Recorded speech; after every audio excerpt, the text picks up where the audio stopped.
A carta do apóstolo Paulo aos Efésios, capítulo 6, versos 10 a 20.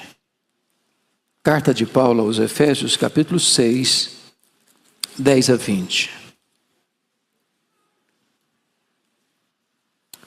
Lido o texto, permaneça com a sua Bíblia aberta comigo nesta passagem, por favor. Está escrito assim: quanto ao mais, sede fortalecidos no Senhor e na força do seu poder. Revesti-vos de toda a armadura de Deus, para poderdes ficar firmes contra as ciladas do diabo. Porque a nossa luta não é contra o sangue e a carne, e sim contra os principados e potestades, contra os dominadores deste mundo tenebroso, contra forças espirituais do mal nas regiões celestes. Portanto, tomai toda a armadura de Deus, para que possais resistir no dia mau, e depois de teres vencido tudo, permanecer inabaláveis. Estai, pois, firmes, cingindo-vos com a verdade, vestindo-vos da couraça da justiça, calçai os pés com a preparação do evangelho da paz, embraçando sempre o escudo da fé, com o qual podereis apagar todos os dardos inflamados do maligno. Tomai também o capacete da salvação e a espada do Espírito, que é a palavra de Deus, com toda a oração e súplica, orando em todo o tempo no Espírito, e para isto vigiando, com toda a perseverança e súplica por todos os santos, e também por mim, para que me seja dada no abrir da minha boca a palavra, para com intrepidez fazer conhecido o mistério do Evangelho, pelo qual sou embaixador em cadeias, para que em Cristo eu seja ousado para falar, como me cumpre fazê-lo. Amém. Eu gostaria de pensar com vocês hoje sobre o tema Estamos em Guerra. Estamos em guerra. Certamente é conhecido de todos vocês pela experiência que a vida não se desenrola num parque de diversões, num jardim grinaldado de flores.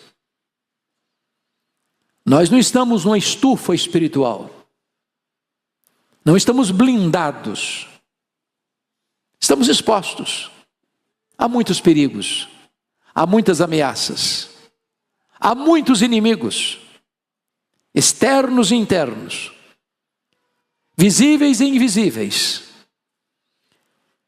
Neste campo não tem região neutra. Ninguém aqui pode dizer, eu não estou nessa luta, eu não estou nessa guerra. Ou você é um guerreiro, ou você é uma vítima. Mas no que tange a batalha espiritual, a guerra espiritual, há dois perigos que precisamos evitar. O primeiro deles é subestimar o inimigo. Se nós estamos usando a palavra guerra, e é o que o texto sugere, pense comigo num exército que vai enfrentar um inimigo e ele não conhece o inimigo, ele não sabe quem é o inimigo, não sabe quais são as suas táticas, não sabe quais são as suas estratégias, não sabe qual é o tamanho da oposição que vai enfrentar. Seria uma tragédia. Há muitas pessoas hoje que imaginam que o diabo é uma formiguinha inofensiva. O chamado movimento de batalha espiritual incorreu nesse equívoco de achar o diabo um ser inofensivo, não perigoso, que você pode esmagar debaixo dos seus pés a qualquer hora que você quiser. E o apóstolo Paulo, alertando sobre esse perigo, diz que nós não podemos ignorar os desígnios de Satanás. Não podemos enfrentá-lo de cara limpa. Não podemos entrar nessa guerra com armas carnais. Precisamos de armas poderosas em Deus para destruir fortalezas e anular sofismas. O segundo perigo nessa batalha, meus irmãos, é o perigo de superestimar o inimigo. Há muitos lugares onde essa chamada batalha espiritual, ou guerra espiritual, como queiram, parece que é o assunto central. Se fala mais no diabo do que em Jesus. Em alguns lugares o diabo tem até microfone. Quando na verdade, o centro da nossa vida é Cristo. O problema não é nem a presença do inimigo, é a ausência de Deus. Se Deus está conosco, não temos o que temer. Se Deus é por nós, quem será contra nós? Maior é aquele que está em nós do que aquele que está lá no mundo. Então não podemos superestimar o inimigo. Então, nós precisamos agora fazer uma pergunta. Contra quem é a nossa luta? Se nós estamos em guerra, precisamos saber contra quem estamos lutando. E Paulo vai nos informar, a primeira coisa é que contra quem não estamos lutando. No versículo 12 ele é específico, porque a nossa luta não é contra o sangue e a carne. Com isso Paulo está dizendo que o seu problema não é gente, não são pessoas. Às vezes nós imaginamos que se fulano ou beltrano saísse do nosso caminho, a nossa vida seria bem mais tranquila. Não é verdade? Pessoas nos fazem sofrer mais do que circunstâncias. Pessoas nos machucam mais do que situações. Porém, é um grande erro imaginar que se eu tirar este ou aquele do meu caminho, meu problema estará resolvido. Porque as pessoas são apenas instrumentos, joguetes nas mãos do verdadeiro inimigo. Eu posso até tirar alguém do caminho, mas o outro se levantará, talvez pior, talvez mais perigoso, talvez até mais numeroso. Então não lute contra pessoas. Seu problema não é seu marido, sua mulher, seus filhos, sua sogra, seu cunhado, seu vizinho, seu patrão, seu sócio. A luta não é contra pessoas, é uma guerra espiritual. Mas, se você perceber no versículo 11, somos informados aí que a nossa luta, está escrito, revestivos de toda a armadura de Deus, para poderes ficar firmes contra as ciladas do diabo. E aqui ele denomina esse ser maligno, que é o líder, que é o chefe dessa corja, que é Abaddon, que é Apolion, que a Bíblia chama de destruidor, tentador. A Bíblia chama de assassino, ladrão, mentiroso, pai da mentira. Então, esse ser é um ser que caiu do céu, expulso do céu, porque quis ser igual a Deus, quis colocar-se acima dos outros anjos. E diz a Bíblia que ao cair, essa estrela caída arrasta consigo um terço das estrelas, que vem a se tornar demônios, seres malignos. E Paulo os categoriza aqui no verso 12, como uma ordem hierárquica. Notem comigo, aquilo que John Mackay chamou de a ordem da desordem. Porque Jesus disse que o diabo não é tolo a ponto de estar dividido contra ele mesmo. Uma casa não pode prevalecer se ela está dividida contra ela mesma. E Jesus disse isso no contexto que o diabo não luta contra o diabo. Então Paulo diz que existe uma estratificação de poder, qual seja, principados, potestades, dominadores deste mundo tenebroso, forças espirituais do mal. Nessa guerra espiritual, nem todos os seres malignos têm o mesmo poder de resistência. Por exemplo, quando Jesus envia os 70, numa campanha evangelística, eles retornaram cheios de entusiasmo, dizendo para Jesus: Senhor, até os demônios se nos submetem pelo teu nome. E Jesus disse: alegrai-vos antes, porque o vosso nome está escrito no livro da vida. Mas parte desses 70, porque os discípulos faziam parte deles, noutra situação, Quando foram solicitados por um pai aflito para libertar o filho dele, filho único que estava endemoniado, eles não puderam. Não puderam. E perguntaram então para Jesus, por que nós não podemos? E o que Jesus respondeu? Esta casta só sai com oração e jejum. Dr. Mark Lloyd Jones, no seu livro Combate Cristão, que é uma exposição desse texto, no meu entender, a melhor obra sobre guerra espiritual escrita em português, diz que há demônios e demônios. Às vezes a pessoa consegue aqui e enfrenta muita dificuldade ali. Aqui precisa de uma preparação maior. Existem potestades, principados, dominadores deste mundo tenebroso e forças espirituais do mal. Precisamos compreender a natureza dessa luta. Precisamos compreender a natureza desse inimigo que estamos enfrentando. Então, vamos olhar alguns aspectos desse inimigo. Primeiramente, meus amados irmãos, é um inimigo poderoso. A nossa luta não é contra a carne e sangue, mas contra principados, potestades, dominadores deste mundo tenebroso, forças espirituais do mal. Você tem alguma dúvida ao olhar o mundo hoje?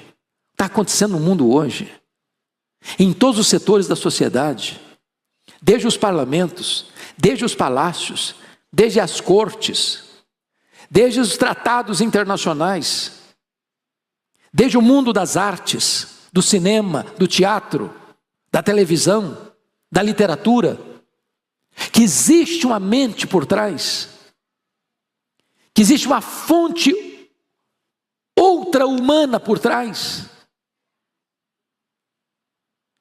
induzindo pessoas a ideologias perniciosas, a filosofias perigosas, a práticas nefastas. Porque às vezes as pessoas ficam imaginando, meus amados irmãos, que o diabo não, ele é um ser inofensivo, você nunca vai ter que enfrentar problema com ele, não tem perigo. Há pouco tempo um líder da igreja chegou ao desplante e me dizia assim: pastor, o diabo não passa nem perto da minha casa. Coitado. Ele não percebeu o volume dessa luta. A Bíblia chega a dizer que o diabo, ele furta a palavra. Você acha que ele não entra na igreja? Você acha que na hora da pregação não há uma batalha espiritual? Você não vê aqui quanta gente que vem à igreja ano após ano, ano após ano, ano após ano, a palavra entra aqui e sai lá. Eu conheço gente que frequenta a igreja há mais de 20 anos, religiosamente, não convertida. O diabo rouba a semente. O diabo, diz a Bíblia, que semeia o joio no meio do trigo. São os filhos do maligno que são plantados dentro da igreja. E parece que está tudo bem. E está lá em Mateus 13, 24 a 30, que ele vem e planta os filhos do diabo dentro do povo de Deus, no meio do povo de Deus.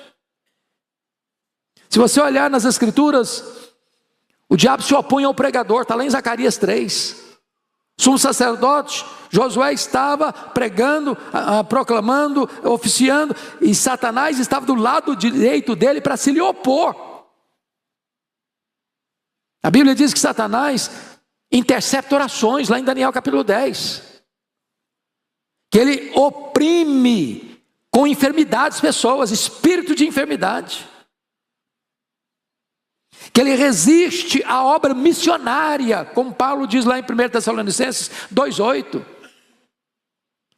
Que ele atormenta pessoas que não conseguem perdoar, guardam mágoa no coração, são entregues aos verdugos da consciência, aos flageladores da alma.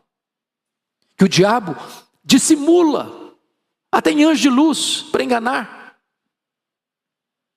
Que ele dissemina falsas doutrinas, naquilo que Paulo chamou de doutrinas de demônios. Que o diabo cega o entendimento dos incrédulos, para que não lhes resplandeça a luz do Evangelho de Cristo. Então, meus amados irmãos, precisamos estar muito acautelados sobre essa questão de que o inimigo é o quê? Ele é poderoso. Não adianta você achar que você vai enfrentá-lo de cara limpa, porque não vai. Não vai. Você precisa de armas espirituais poderosas em Deus. Mais ainda, o inimigo, além de ser poderoso, ele é astuto. Veja comigo no verso 11, revestivos de toda a armadura de Deus, para poder ficar firmes contra as ciladas do diabo. A palavra cilada aqui no grego é metodeia, e metodeia vem da palavra método, ou estratagema, ou estratégia. Ou seja, talvez, irmãos, depois de Deus, ninguém nos conheça melhor do que o inimigo. A Bíblia diz que fica rodeando, dando volta à nossa volta, nos investigando. Nas palavras de alguém, é como se eu conhecesse o seu calcanhar de Aquiles, seu ponto fraco. E cada um de nós tem um ponto vulnerável, diferente do outro. Para uns, o problema mais perigoso, mais vulnerável é a sexualidade. Para outro é o dinheiro. Para outro é a vaidade. Para outro é o poder. Às vezes uma tentação que é forte para um, para outro não significa muita coisa não. Mas aquilo que para você é tranquilo, para outro já é o ponto vulnerável, é o flanco aberto na vida dele. Ele não tem uma arma só. Ele não tem uma estratégia só. E nós precisamos ficar firmes contra esses métodos variados, essas ciladas, essas armadilhas, essas arapucas que ele coloca no nosso caminho. Mas ainda, notem comigo que esse inimigo é um inimigo persistente. Olha, por gentileza, versículo 13: portanto, tomai toda a armadura de Deus para que possais resistir no dia mau. No dia mau. E o dia mau para mim é o que eu chamo do dia da pressão. Vamos voltar para pensar em guerra. Vocês já assistiram bons filmes de guerra. Quando você está assistindo um filme de guerra, você já percebeu que, via de regra, quando um exército recua num enfrentamento, pode passar ao adversário, ao inimigo, que ele está fugindo, que ele está acovardado, que ele está derrotado, que ele está com medo, que ele está fugindo. Até pode ser. Mas normalmente, quando o exército está numa conflagração, no campo de batalha, e ele recua, o que o comandante está fazendo? Revisando a estratégia, mudando de método. E de repente, quando o inimigo pensa que o perigo já foi embora, que o perigo já acabou, então vem um ataque frontal, avassalador, esmagador. Você pergunta, por que Abraão, com 319 homens que não eram guerreiros, ganharam uma batalha de 4 reis que haviam massacrado 5 reis lá da planície do Jordão? Porque foi estratégico. Ataca de noite, quando o inimigo não está esperando, quando o inimigo não está preparado. Preste atenção que o diabo usa essa tática. É o dia mau. É aquele tempo que parece que está tudo bem na sua vida. Não tem problema de saúde, não tem problema financeiro, não tem problema no casamento, não tem problema na família, não tem problema com os vizinhos, está tudo em paz, está tudo bem, a sua vida está indo de vento em popa, e de repente você até pensa em tirar férias de Deus. Você não ora mais, já não lê a Bíblia mais, já não vem na igreja direito mais, sua vida já está muito calma. E aí de repente, quando você menos espera, um ataque frontal, você fica zonzo. O dia está todo turbulento, a agenda está toda transtornada, fatos que você nunca imaginou passar na vida, você passa a passar naquele dia. É um ataque terrível, é o dia mau. Existem dias calmos, serenos, existem dias turbulentos. E Paulo diz, você precisa ter entendimento espiritual para perceber que muitos desse que chama-se dia mau tem a ver com essa guerra espiritual. Mas notem o versículo 13 ainda, que ele diz assim: e depois de terdes vencido tudo, tira férias, descansa. Não. Depois de ter vencido tudo, permanecer inabaláveis. Na área do trânsito, acho que vocês têm essas estatísticas. Você sabe qual horário que mais acontece acidentes em viagens? É quando a pessoa está chegando em casa. Ela dá uma relaxada. Estou chegando. Desliga um pouco aquela antena da vigilância. Então cuidado, porque você nunca é tão vulnerável como quando depois de uma grande vitória. Permaneça firme, permaneça vigilante. Sabe por quê? Está lá em Lucas capítulo 4, de 1 a 11, e até chegando ao 13, quando diz que naquelas 3 tentações de Satanás a Jesus no deserto, e Jesus venceu todas elas, dizendo: está escrito, está escrito, está escrito. Diz Lucas que o diabo deixou até momento oportuno. E ele voltou com outras táticas, com outras armas, instrumentalizando outras pessoas, usando a multidão para tentar fazê-lo rei e afastá-lo da cruz. Usando os inimigos dele, escribas, fariseus, saduceus. Usando os próprios discípulos. Quando Pedro diz: Senhor, tem piedade de ti mesmo, isso nunca vai te acontecer. E Jesus diz: arreda, Satanás. Então preste atenção nisso, porque o inimigo às vezes, ele pode dar pausa aqui, mas ele está preparando um ataque ali. Fique firme, não baixe a guarda, não ensarilhe as armas, não desista da luta. Do berço à sepultura, nós teremos luta sem trégua, sem pausa. Precisamos de vigilância. Mas vejam vocês, meus amados irmãos, que diante disso, nós precisamos agora de uma preparação que não está propriamente em nós. É o que Paulo vai falar a partir do versículo 14. E ele diz: estai, pois, firmes, cingindo-vos com a verdade. Ou seja, a verdade precisa estar cercando você de todos os lados. Onde tem mentira, tem flanco aberto, tem buraco na armadura. E ele vai prosseguir e dizer o seguinte: vestindo-vos da couraça da justiça, que cobre o seu corpo. Não é a sua justiça, é a justiça de Cristo em você. Isso significa que você vai estar debaixo da proteção do sangue. O inimigo não pode atingir você, porque você está coberto com o sangue de Cristo, que declara você justo diante dos olhos de Deus. Você vê no versículo 15 que ele diz: calçai os pés com a preparação do evangelho da paz. Se você não estiver com o evangelho da paz, você escorrega, entrando em brigas desnecessárias, em confusões que só vão trazer transtorno para a sua vida, sendo seduzido e até aqui caindo acolá com falsas mensagens, que não é o evangelho. Mas mais, versículo 16: embraçando sempre o escudo da fé, com o qual podereis apagar todos os dardos inflamados do maligno. Esse escudo cobria você todo. E agora vamos entender uma coisa: o que é esse dardo do maligno? Você já parou para pensar nisso? Que dardos são esses?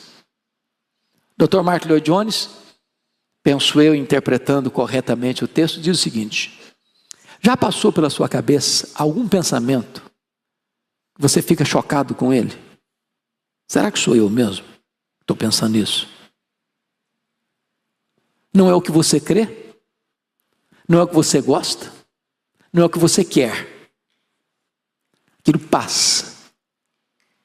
Isso levou Lutero a dizer que você não pode impedir que um passarinho voe sobre a sua cabeça, mas você pode impedir que ele faça ninho na sua cabeça. E ele diz assim, Mark Lloyd Jones: qualquer pensamento que povoa a sua mente e que não é expressão do que você crê, do que você deseja, do que você aspira, isso é uma seta, isso é um dardo inflamado do maligno. Como é que você resolve isso? Bota o escudo da fé e diz: eu não creio assim, eu não penso assim, eu não aceito assim, eu creio assim, assim, assim, assim. Eu rejeito esse pensamento que não é meu, isso não vem do meu coração, que foi regenerado e lavado no sangue do Cordeiro. E então você apaga com o escudo da fé, com a afirmação da sua fé, este dardo inflamado do maligno. E ele prossegue no versículo de número 17: tomai também o capacete da salvação. O capacete protege a área mais importante do seu corpo, que é a sua cabeça, seu cérebro, é o que dirige você. Ou seja, meu irmão, você precisa tomar posse da salvação. Quem é você? Você precisa saber a sua identidade. De quem você é, a quem você pertence, que reino você está. Você não está mais na casa do valente, você não está mais na potestade de Satanás, você não está mais no reino das trevas, você não está mais com o pescoço da coleira do diabo, você agora pertence a Jesus, você está agora na presença de Jesus, você é propriedade exclusiva de Deus, você agora é templo do Espírito Santo, agora você é propriedade exclusiva de Deus, e você precisa saber quem é você. Quem é você? Capacete da salvação. Estou salvo pela graça. Não é arrogância, não é soberba, é você crer que aquilo que Deus falou a seu respeito é verdade. E como Paulo diz para Timóteo: Timóteo, tome posse da vida eterna. Mas ele prossegue e conclui assim: e também tomai a espada do Espírito, que é a palavra de Deus. A espada é uma arma de defesa e de ataque. E Jesus venceu o diabo lá no monte com a palavra. Está escrito, está escrito, está escrito. E Jesus não tinha condições de ir lá no Google para ver se o versículo era aquele mesmo. Ele não tinha uma chave bíblica.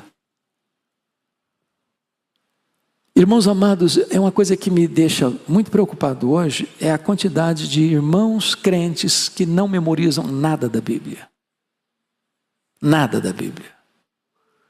Eu temo até que num dia de domingo, por exemplo, o pastor das igrejas aqui representadas falasse assim: mesmo vamos fazer um exercício hoje. Nós vamos chamar 20 irmãos aleatoriamente para vir aqui à frente. E esses 20 irmãos vão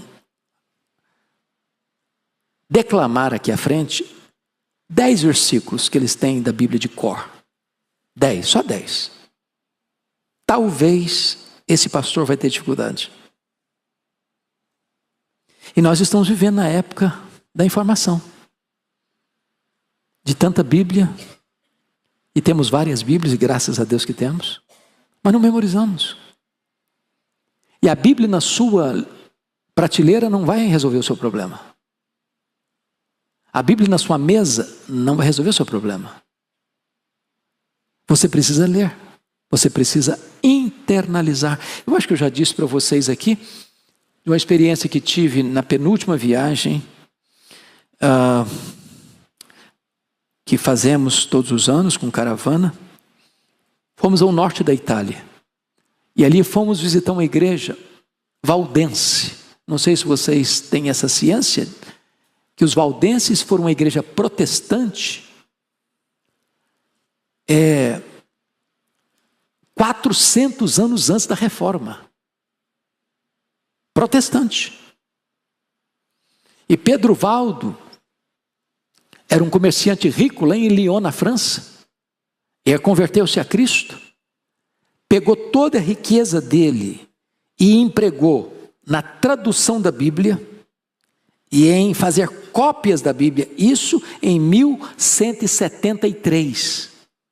Portanto, eu estou falando basicamente 400 anos antes da Reforma e quase 400 anos antes da imprensa, que foi inventada em 1450 na Alemanha.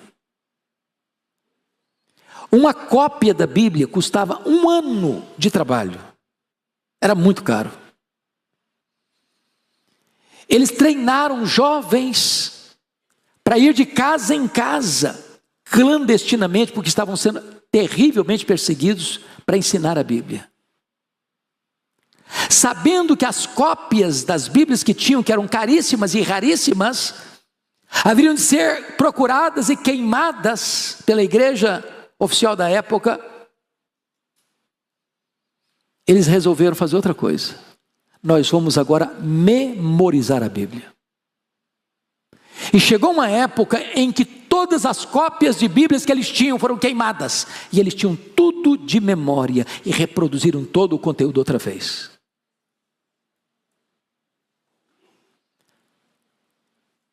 Esta igreja foi a igreja mais martirizada da história do cristianismo. Chegue em casa hoje, dê um Google em Páscoa de Piemonte, 1655, e vocês vão ver um dos massacres que esta igreja sofreu. Por que enfrentou tudo isso vitoriosamente? Porque a Bíblia estava na mente e no coração. Ela é a espada do Espírito. Tem hora que não dá para você recorrer. É preciso estar na sua mente, é preciso estar no seu coração. Ela é a espada do Espírito. Mas, amados irmãos, me permita ainda, olha um outro aspecto desse texto, que você e eu precisamos nessa guerra. É a capacitação de poder para vencer esta guerra. Volte os olhos comigo para o verso 10. Quanto ao mais, sede fortalecidos no Senhor e na força do seu poder. Eu não tenho forças para enfrentar essa luta. Você não tem essa força. Ninguém aqui pode bater no peito e dizer, não, eu sou forte, eu sou capaz, eu tenho poder espiritual para enfrentar qualquer batalha, como se esse poder emanasse de você mesmo. Não, você precisa do poder que vem do alto, do poder que vem de Deus, do poder do Espírito Santo. Precisamos ser fortalecidos nesse poder. Não é por força, não é por poder, é pelo meu Espírito, diz o Senhor dos Exércitos. Tem que vir de cima, tem que vir do alto, tem que vir de Deus. Você, claro, mais do que isso, precisa também, versículo 11, revestir de toda a armadura de Deus. Não pode deixar nenhum flanco aberto. Porque às vezes você vigia muitas áreas, mas deixa uma área aberta. Você é cuidadoso nisso, você é cuidadoso naquilo, você é cuidadoso naquilo outro, mas numa pequena área você deixa um ponto, um flanco aberto, e por essa brecha o inimigo pode entrar e fazer um estrago. Precisamos de que mais? Vigilância constante. Vigilância constante, para ficardes firmes contra as ciladas. O que é uma cilada? É uma armadilha que você não vê, mas ela está lá. Você não enxerga, mas ela está lá. Agora vamos parar um pouquinho para pensar aqui comigo. Estamos pensando em guerra, estamos em guerra. Contra quem você escalaria seus soldados mais treinados? Contra um inimigo fraco ou contra um inimigo forte? Quem resiste ao diabo? Se não é uma igreja de Deus. Onde você acha que ele escalaria seus demônios mais tinhosos? É lá no estádio de futebol? É lá na boate da esquina? Ou é na igreja? Estamos em guerra. E nós precisamos estar apercebidos, acautelados e conscientes, para que sejamos revestidos de todo o poder de Deus e de toda a armadura de Deus. E precisamos estar também em constante vigilância, alertas para as pressões que chegam e atentos, mesmo depois de consagradoras vitórias. Mas eu quero terminar dizendo ainda que o versículo 18 nos convoca a uma preparação para essa luta, porque você pode ter tudo isso, mas você precisa estar num ambiente propício para essa batalha. E o versículo 18, eu queria que você lesse comigo. Há uma voz uníssona e sonora. Vamos todos? Com toda oração e súplica, orando em todo o tempo no Espírito. Para isso, vigiando com toda perseverança e súplica por todos os santos. deixa eu fazer só um pedido. Leia de novo agora em voz baixa e veja qual é a palavra que mais aparece nesse versículo 18.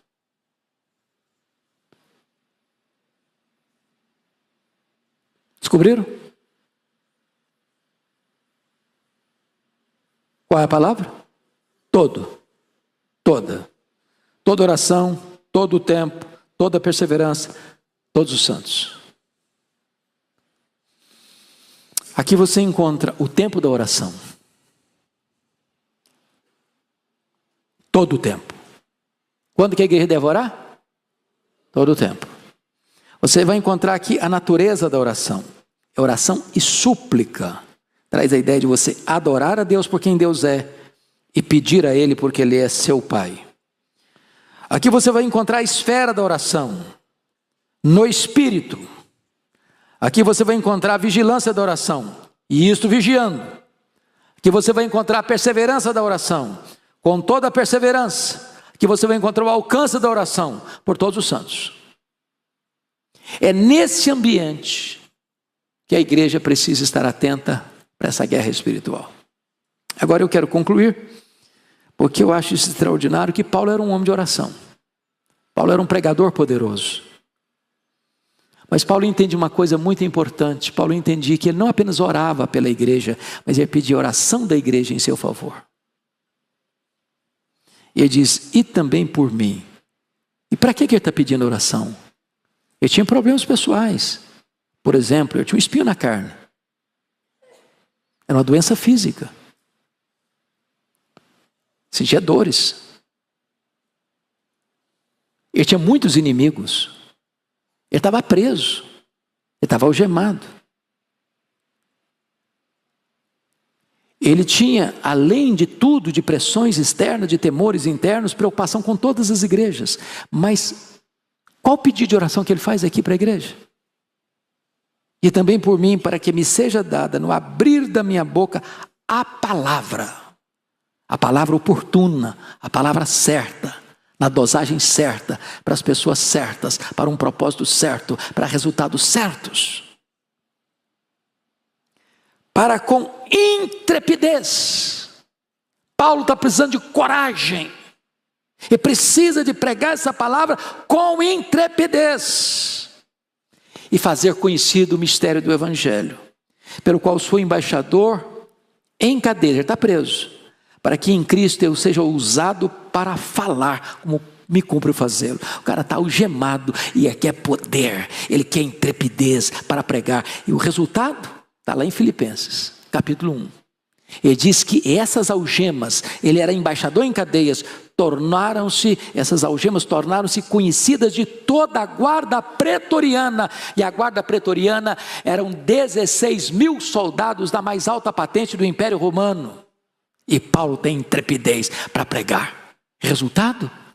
Conversões e mais conversões lá dentro do palácio de Nero.